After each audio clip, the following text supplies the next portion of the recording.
The Spurs side for this historic match is unchanged from last Wednesday. A side that's having a run of 7 matches without defeat. And it's fitting that Wolverhampton Wanderers should provide the opposition, because they played in the first game here back in September 1908, when Spurs first came into the league. And Tottenham have gone to considerable heights since then.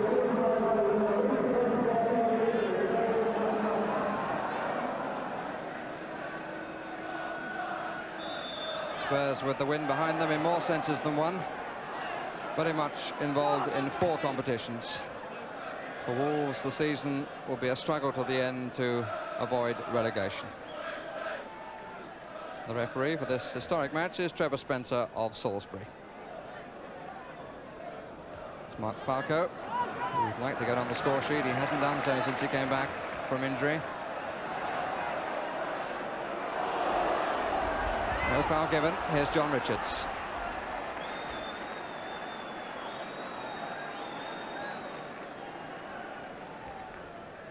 Gray. Crooks. Galvin does that so well.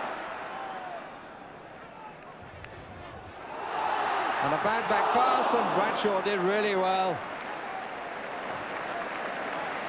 Very sharply out at the feet of Falco. Brazier who made the error.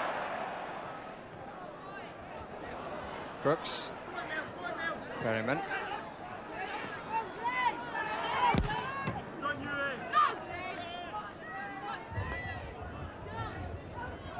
Atkinson close to Hoddle. Falco drawing Gallagher with him. Hoddle. Oh, a great ball. A bit off the cush, but never mind. Houghton. Beautifully left, and good challenge by Berry. Galvin. Falco underneath, and Gallagher looking very awkward, and that's a penalty. Well, there was no doubt that the arms were round, and the penalty has been given. Gallagher protesting innocence, obviously troubled by the wind, but his arms were certainly around Falco. How much pressure he exerted is debatable, but in the opinion of Mr. Spencer, it was enough. And Hoddle, who the last time he took a penalty on this ground had to take 3 against Peter Shilton and didn't succeed, now tries against Bradshaw and does.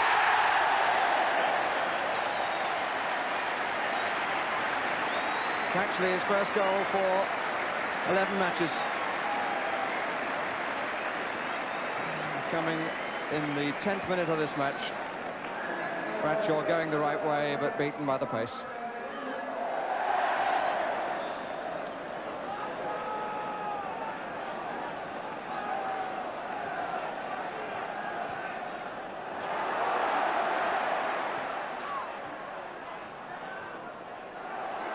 Berry. Atkinson.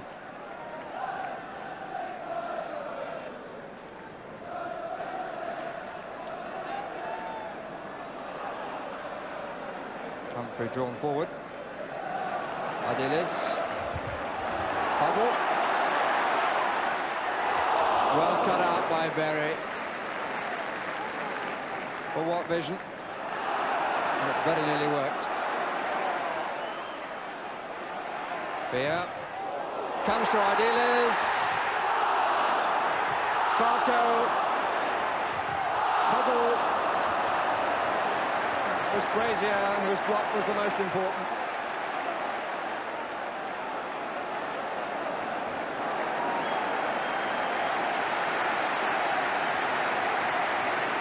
And I think we can say the crowd enjoyed that.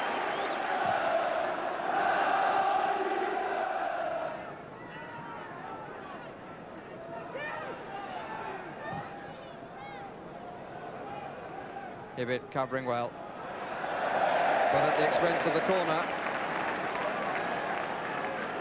Looking at Kenny Hibbett gives me a chance to put the record straight for Spurs supporters. In the semi-final, he says he did not dive, never said that he dived, but he didn't think it should have been a penalty.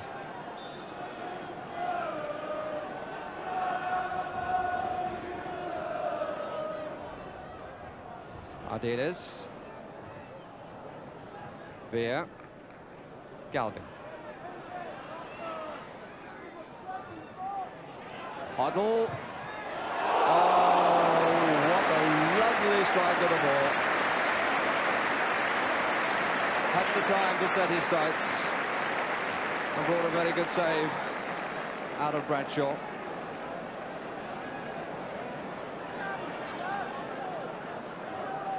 Sort that he would expect to make with the ball rising, but even so. In comes Miller. Won by Hoddle.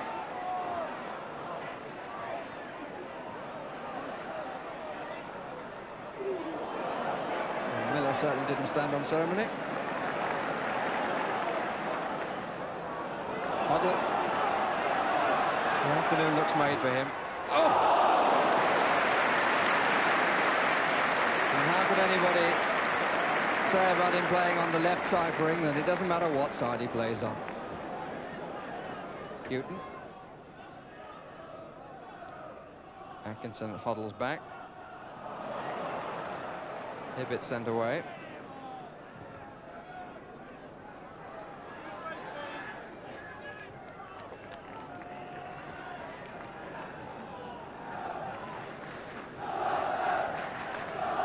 Two-thirds of the first half is gone.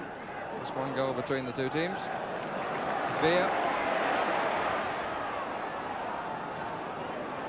Hoddle.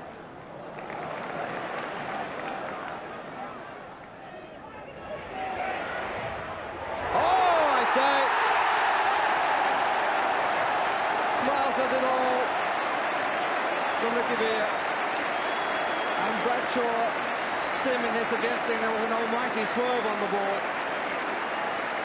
Certainly he was beaten by the flight of the ball. And Villa makes it 2-0 for Tottenham.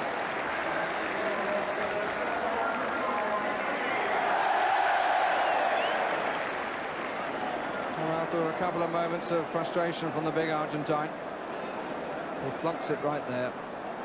Not the happiest of start for Ian Greaves as the new manager of Wolves.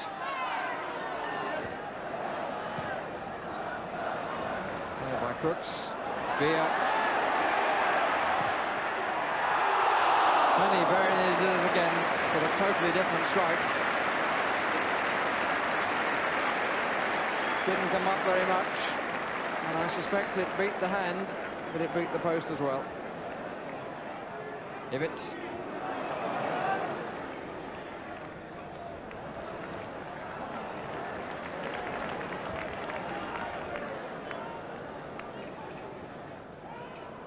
Villa, Hoddle. Just magnificent. Galvin. Berry just got the foot.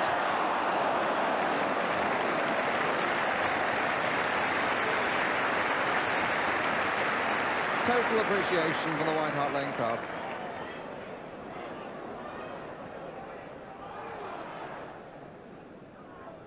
Gray. Atkinson. Richards. Brazier. Richards. Free kick given against Price.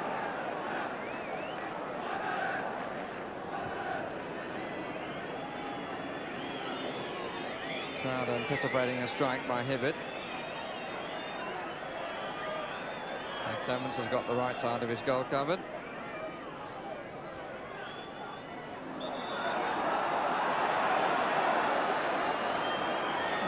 Say that's a pretty long 10 yards Mr. Spencer has measured out. You would think that certainly is nearer 15, but let's face it, it makes a change. Hibbett, and he scores.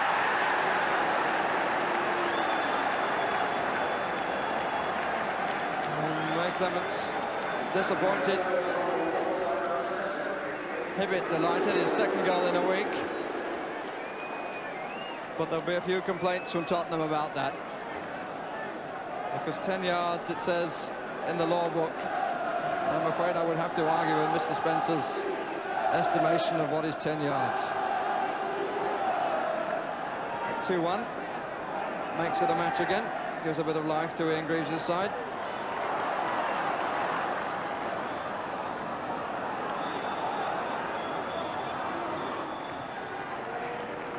Crooks cut off in his prime as the whistle blows for half-time. Spurs leading by 2-1. The first from Huddle has been somewhat like a Steve Davis on the pitch. The second coming from Villa, and then Hibbett at the death of the first half, making it a match again. The last seconds of the Rugby International being watched on one of the boxes.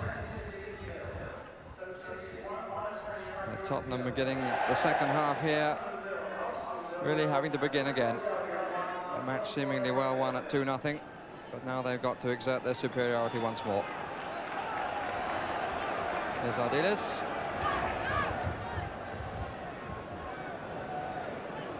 Interesting to see what effect Hibbett's late goal in the first half has on the match. First free kick of the second half goes against Gallagher, who's pushing his luck a little bit. His name has already gone in Mr. Spencer's book.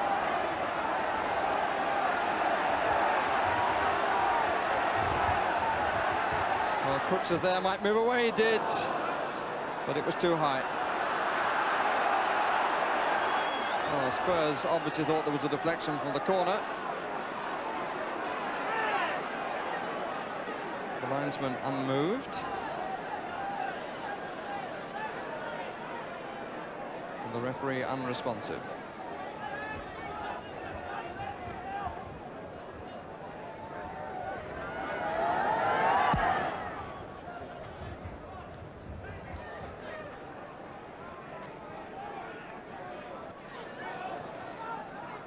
Huddle once more. Good decision by the linesman because Falco was offside on the far side, but Crooks certainly wasn't. Here's Galvin. Oh, he's done well to put it back. Villa! His second goal.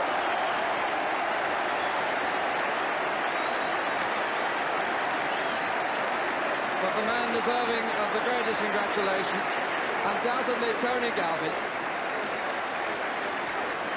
Showing then the supreme ability of a winger, although there's more to his game than just being a winger. Getting right to the goal line and pulling it back when it seemed too late, and the angle beat the defence and set up Villa.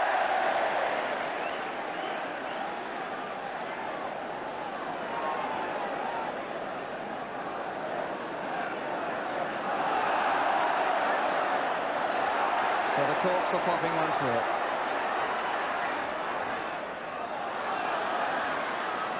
Galvin. Houghton. Villa. Crooks. Oh, it's too short. Or rather, Ardiles wasn't close enough. Oh, the ball has to cross the line, and we can see that it didn't.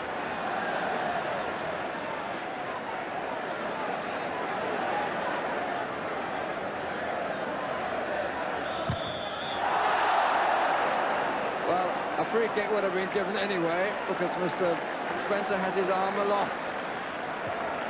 Otherwise, that could so easily have been the most curious goal of the season.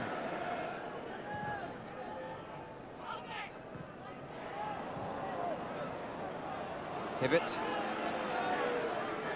There's a gap for him.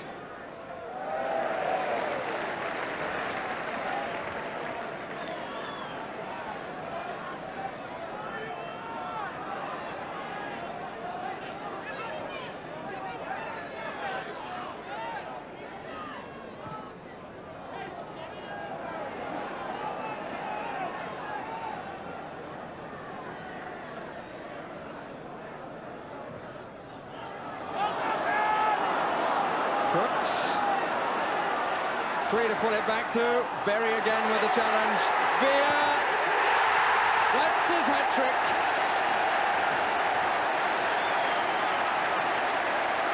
And Crooks, who was almost in another county when he got the ball. And they go to congratulate the big man, who was the handbook of Tottenham says wrote his name into Spurs history last May. And has now got a coveted hat-trick.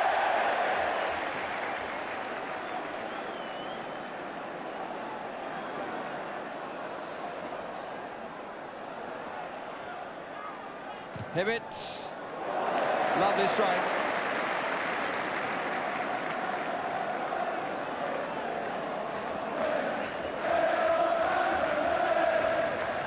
His first hat-trick for Tottenham.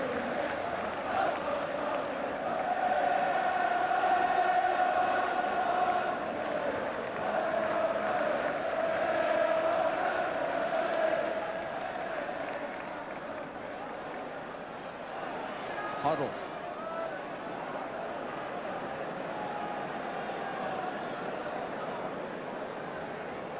Falco. Villa. To Perryman. They're queuing in the middle. Crooks! Oh, what a header! That was an absolute bullet!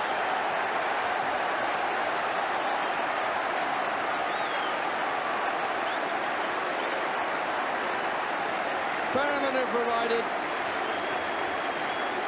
but the power of the header, it screamed into the net.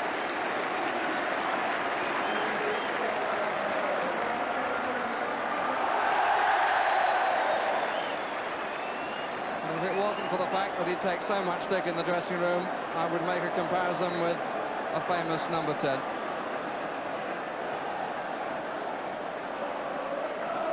He looks quite like. That's wide from Atkinson.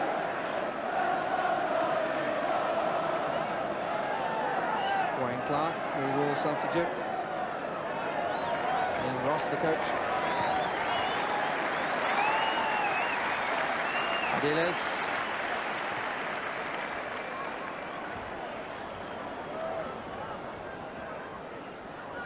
Atkinson. And Miller just getting a foot in. Mickey Hazard waiting to come on to replace Garth Crooks. Lovely touch. Villa. Crooks. Perryman. Rather Galvin. Huddle. This is Perryman. I was ahead of the game. Falco!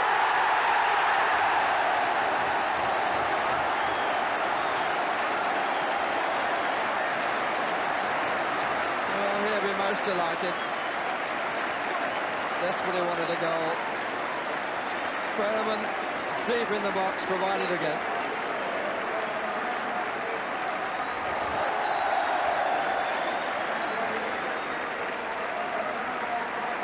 (6-1) the score, and the substitutes have come on. And the players replaced both number 11s. No doubt at all that Sir Stanley Rouse has thoroughly enjoyed this. Offside given.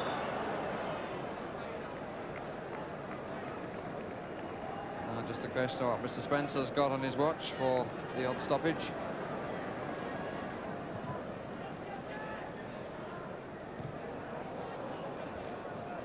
Ardiles. Galvin.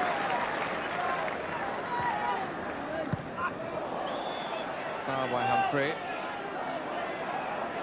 Tackle from behind that got the ankle.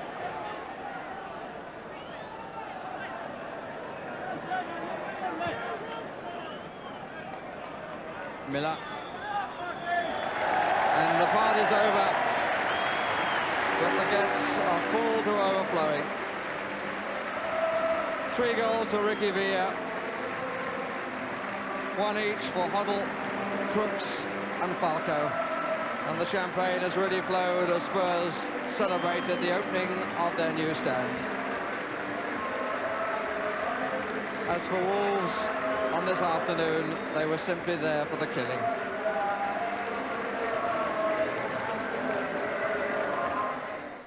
Well, before Wolves fans get too disappointed with that result, let me say that at times this afternoon Spurs played inspired football.